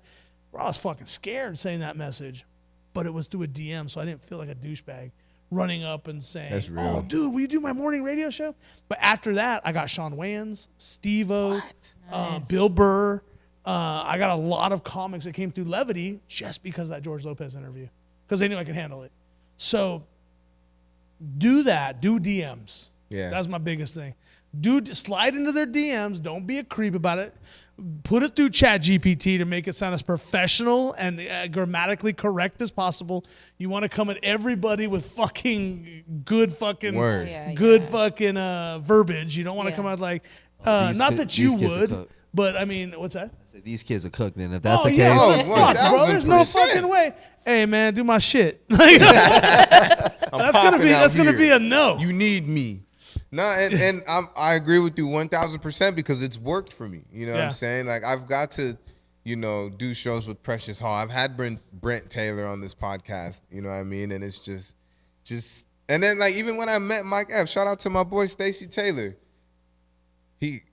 Bring your ass up here too, man. I'm sick of waiting on you. I'm over here watching him do 5,000, 6,000, 7,000 people shows and shit. We them ones tours, him, Mike, DC Young Fly, Chico Bean, Carl, all those motherfuckers. And it's like, it's really close to home. It's closer to home. Like it's close. I'm closer to it than I fucking even can imagine. Like just having you here and just knowing that you got to hang out with Bill Burr and George Lopez. Well, I didn't hang out with Bill Burr. I fucking, Bill, actually, I just brought him up on stage twice, and he thought I was funny. And that meant the world to me. Yeah, that meant the world to me. Dude, it's going to happen. You just have to be patient. And don't cancel your orders. This is what I tell people. If you ask the universe for it, believe it, it's coming. Don't fall back on it and be like, oh, man, this shit ain't going to happen. Then ask for it again. Because then you just started the whole fucking process all over again. I'm going to say this. Read the books, The Secret, or listen to them. I don't really give a fuck. The Law of Attraction and The Secret. Read those 2 books. I always said, once I get to where I want to be, which I think will be by the end of this year, just because of how many positive things. I said 2026 will be the biggest year of my career. I am working with a major streaming platform right now, and that's all I can say. I can't give names, can't give nothing like that, but I can say it's the biggest thing I've ever done. And to have that, I know where my career is going. I'm going to buy a pallet of The Law of Attraction and a pallet of The Secret, and I'm going to hand those out to as many people as I can. Ooh, and I like see that. I'll help. how many millionaires come out of that pallet. Oof. That's hard. Not because I want anything. I don't give a fuck. You becoming a millionaire doesn't do shit for me. Yeah. Because I'm not that guy. But what I am is I want to see how many people took that. If it's just one. Yeah. Out of 500 out of each book. Yeah. I want to see who fucking got it. Who understood the mission. Who got the assignment and said, oh, this is what I'm supposed to do. I'm not going to give you money if you're homeless. If you're begging, here's a book. Read it. Change your life. Yeah. That's it. That's my ultimate plan. People act like, well, what do you do when you make it rich? I'm already wealthy. I'm wealthy. I might not be fucking financially wealthy, but that's the bottom of the barrel of wealth. Your wealth comes from so many other things in life. I know who I am as a person. I've got a great family. I'm a happy person that doesn't give a fuck what people think about me or say about me. I could care less. It's none of my business. And I think you and I have had a conversation about that. Don't give a fuck what anybody says. Yeah. Fuck them. So at the end of the day, that's my game plan. That's when I know I've made it. When you know that Phil Medina purchased 500 books of the Law of Attraction. I'll and be Secret. waiting. We'll go back to this. I'll be watching. Yeah, you'll be watching because I'm just gonna leave the pallet there. Yeah. I'm gonna leave it in a part of Oxnard that needs it the most. I'm gonna buy several parts. I can hear these little fuck you. What the fuck is this, man? Take it and change your life. That's These kids don't read. No. You No, I gotta, They don't need want to fucking, read. They don't want to drive. They don't want to work. You guys know you are officially old now. Hell yeah. By saying that. Okay, no. I mean, when you say these kids, because you know what our parents thought of us. Is what We think of these kids today. We don't like them, and they don't like us. These Yeah. kids. And we don't see the drive in them, but it's just because people are like, oh man, this fucking generation's soft. No, they grew up with parents that went to therapy because of fucking parents that we had fucked us up. So Real a lot shit. of them went to therapy, and the kids today aren't fucked up like we were. Yeah. The kids, when I was growing up, dude, listen, and this is for Theo Vaughn said this. He said, when we were kids, remember that house you'd go to, and that one creepy guy lived there. And I'm not trying to recite a fucking comic. But he said something like, oh man, don't go in there. We got molested in there. He goes, back in the day when you got molested, you just got molested. That's It's it. just like, There was no dude, Me it's not Too. even, it was funny as fuck when he said it, but if that sums up, and I'm not trying to lift Theo Vaughn. That's the last fucking guy I would do that for. But the way it sums up that those kids of my generation, we just took it. But then we weren't tough either. Look at the ones before us, the Vietnam fucking kids. Yeah, and the ones fuck before that, that. the World War II kids.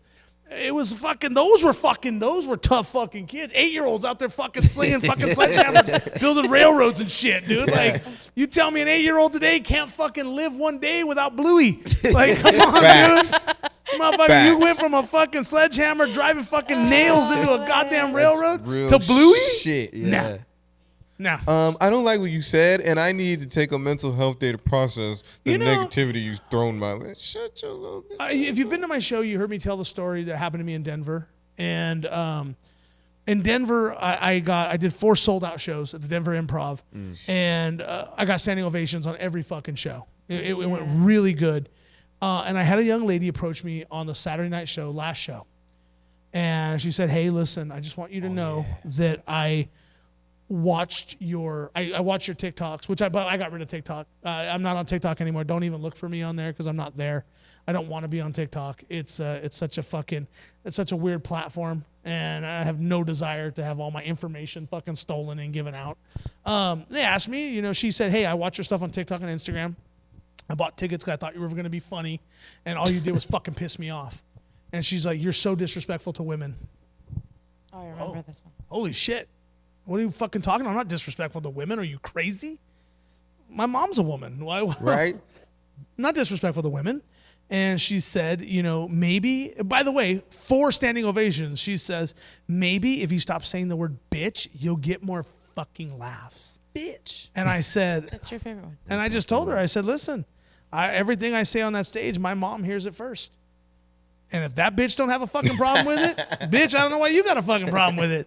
And that's a Phil Medina original. But yeah, that's the generation we deal with today. A lot of them are a little bit. But I said, I don't think that they're soft. I think they grew up with good parents. That's what happened. We grew up with not the greatest fucking parents that really needed fucking therapy in life, and they never got it. And yeah, so I don't think the kids are soft today. I think they're more knowledgeable than we are. And they can't read or write, Phil. No, I don't mean knowledgeable. I mean life. Okay. Because life is in front of them now. It's on the screen. Right. We didn't see the stuff that they see. Can they write in cursive? No. They can't write in English. They can't count. They can't speak English. I heard a lot of them count. I don't even know what. How you spell R? R? Yeah, no. But life, they are very, there's no way a 10-year-old should know what the Epstein files are. Facts. And they know what the Epstein files are. Diddy party is a big thing with these kids. Like, how do you, if I were to talk about Epstein's Island as a kid. Talk to him real quick, though. My fucking mom would slap the shit out. How do you know about that? You in grown folks' business. Yeah, that's it. Why you in grown folks' business? Go watch fucking Bluey and shut the fuck up. No, these kids today, they've got an edge on us.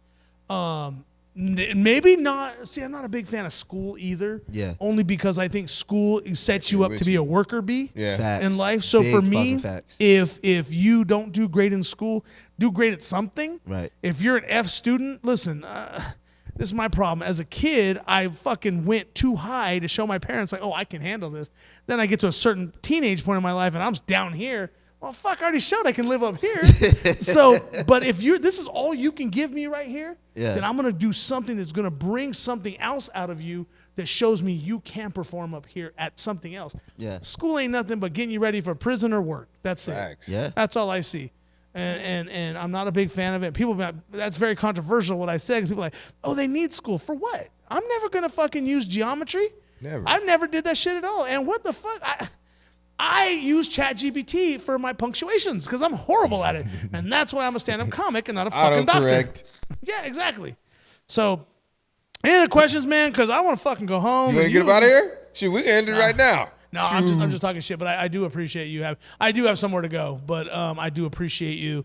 I'll see you in another 5 years. And no, I'm just kidding. One more question for you. Ahead, bro. As a comedian, do you think that hecklers are necessary? No. No, because if you were that fucking good, you should have done this. Okay. You know what I'm saying? If you feel that you're, and if I'm asking you, if I start it and I'm asking you a question, I had that shit happen to me before. I had some guy, I used to come up on stage like, oh, where are all my fat people at tonight? And this motherfucker said, he's on stage. Oh, so we're going to do that, huh? All right. I mean, you sitting here looking like a fucking Mississippi pimp, and you fucking look like you were one of the backup dancers for the fucking Temptations, And you're going to fucking talk to me that way? Bro, I went in on him for 30 minutes. Good. 30, I only had 40 minutes to do. 30 minutes, and the crowd is dying, laughing because of how I roast. So hard, so fast. At one point, he said, okay, man, that's enough. I said, I'll tell you when I'm done with you. Yeah. So now let's talk about your fat-ass wife. Oh. And he didn't say shit. He just sat there because he knew anything he would say. I got a microphone, number one. Yeah. I'm very fucking quick-witted. That's the only thing quick about me. And that's all he just knew. There was no fucking way out of this. He shouldn't have done that. Are hecklers necessary? No. Keep your ass at home. You're not good enough to be ruining the show. If you feel you have to go to a concert or you have to go to any kind of event and be a prick, hey, dude, I'm sorry your dad hugged you too much or not enough, because you are obviously seeking some sort of validation in your life that you feel that you got to come to everyone else's good time who paid for tickets and fuck it up. And if you're that fucking guy, go fuck yourself. Stay home. Bounce, Nobody fucking wants you there. And I do that. I have to deal with that times because I do talk to the audience. And people ask me like, oh, what are you? Comedy fans. It's annoying. No offense. Hey, you're good. And so comedy not a fans heckler. will be like, oh, well, I noticed you're doing a lot of crowd work up front. Oh, see, fuck that. So Here's the what? thing. Here's the thing. First of all, you shouldn't even, that's an industry term. You shouldn't even know what the fuck crowd work means. But you listen to these dumbass podcasts because you want to be, not this dumbass No, podcast. not This this is not a one. dumbass podcast. I'm talking about with like your Andrew Santinos and stuff, your Joe Rogans. You're hearing industry lingo that you think you know what the fuck you're babbling about. The only reason I'll do crowd work up front because I save my polished material for the shows. I save them for, I've got shows coming up in Alabama, Mississippi, North Carolina, Florida, Maine, Michigan. Yeah, I got Michigan, Arizona, Texas, and New York, all in this upcoming tour I'm doing. Thank you, Jason Schuster, again. Jason Schuster, man, what's up? The thing is, look, man, I want to save that material for them. Right. I want to put my videos out of me talking shit. Yes. That's why that's there. So when people say, oh, it's a crowd work comic, well, buy a ticket to my show and you'll see that you see me talk about my fucking dogs. And you'll see about me fucking have a good time up there and just talk a lot of shit about my life. So everyone's a fucking armchair quarterback. So that's another thing of both of you guys being at this level when you're at in the entertainment industry. Don't listen to anybody. Don't listen to You'll nobody. feel it. Turn them comments off. Turn the comments off. And another thing too, if you don't think you did a good job, but your buddy's hyping you up, don't listen to them either. Listen to your heart. Listen to your gut. If you think, if I tell you, if you bomb out there, and it's going to happen, okay? I'm not saying it's going to happen tomorrow, but it will happen in your career. It's happening. When it happens, if I come and say, no, man, you did a good job, this audience, it's never the fucking audience. It's you. Okay, let's be real with ourselves. It's you. If you feel it was the audience, then you didn't bring it. And that's the reality of it. Never let your hype man give you that fucking cape, because all that's going to do is fuck your career up. Because you're going to have this false sense of entitlement, like, oh, no, I'm good. It was the audience. It's always the audience. No, motherfucker, it's never the audience. It's you. It is always you. When I go out there, if I don't fucking kill, that's my fault. Yeah, exactly. Not the audience. They paid their good money to come see me. I did a show in Bethlehem, Pennsylvania. God bless those other comics. They tried. Okay? Now here I come up there, and I got to dig myself out of a fucking 50-minute hole. Yeah. I got there. But, oh, my God. And they go, man, that was a tough crowd. No, you're a shitty comic. That's what that is. You're a fucking shitty comic. That's all that was. So it's never the audience. Remember that. You'll go very, very far. Don't let your hype man fuck you up. You know, and your hype man could be your mom, your dad, your best friend, your agent, whatever the fuck. You'll know if you did good or not. You know. There was one show, and it was levity. There was one time where I got off that stage, and I was like, "That's not it. That wasn't it. Like that was not it." And thankfully, my godson's mom, she said the same thing. She was like, I get where you were going with that one, but that wasn't it. Man, that's That's not her fucking place either, though. Like, she just fucking. I needed that though. Like she confirmed. Like I needed it. Like I was getting laughs. You know, and shout out to your godson's mom. But listen, you know that it's not the one. Yeah, you know. I knew it. Yeah, you know, and if you feel, I have comics that'll come and be like, I fucking crushed it. I'm like, what fucking show did you just watch? Because that shit was horrible. And there are times now people will, hey Phil, can you do this show? Can you do this show? If I like you, I'm gonna say yes. I'm gonna do it. A lot of times I'm like, man, there's a lot of fucking comics on this show, bro, that I don't need to be here. Right. If you want me to be here, I'll be here, but put me up third. Don't have me close this shit. I'm not trying to follow a fucking 2-year comic that fucking's gonna go up there with an ego and an attitude problem and thinking they know what the fuck they're doing. And you're gonna see the same thing in music. Yeah. You're going to see young kids up there that have no fucking business up there, haven't taken the time to write. Freestyle, listen, that's great. You can rhyme, okay? Fucking amazing. But make it look like it's freestyle. Have that shit fucking in your pocket ready to go. The crowd work, people are like, oh man, you're fucking great at crowd work. Motherfucker, because it's rehearsed.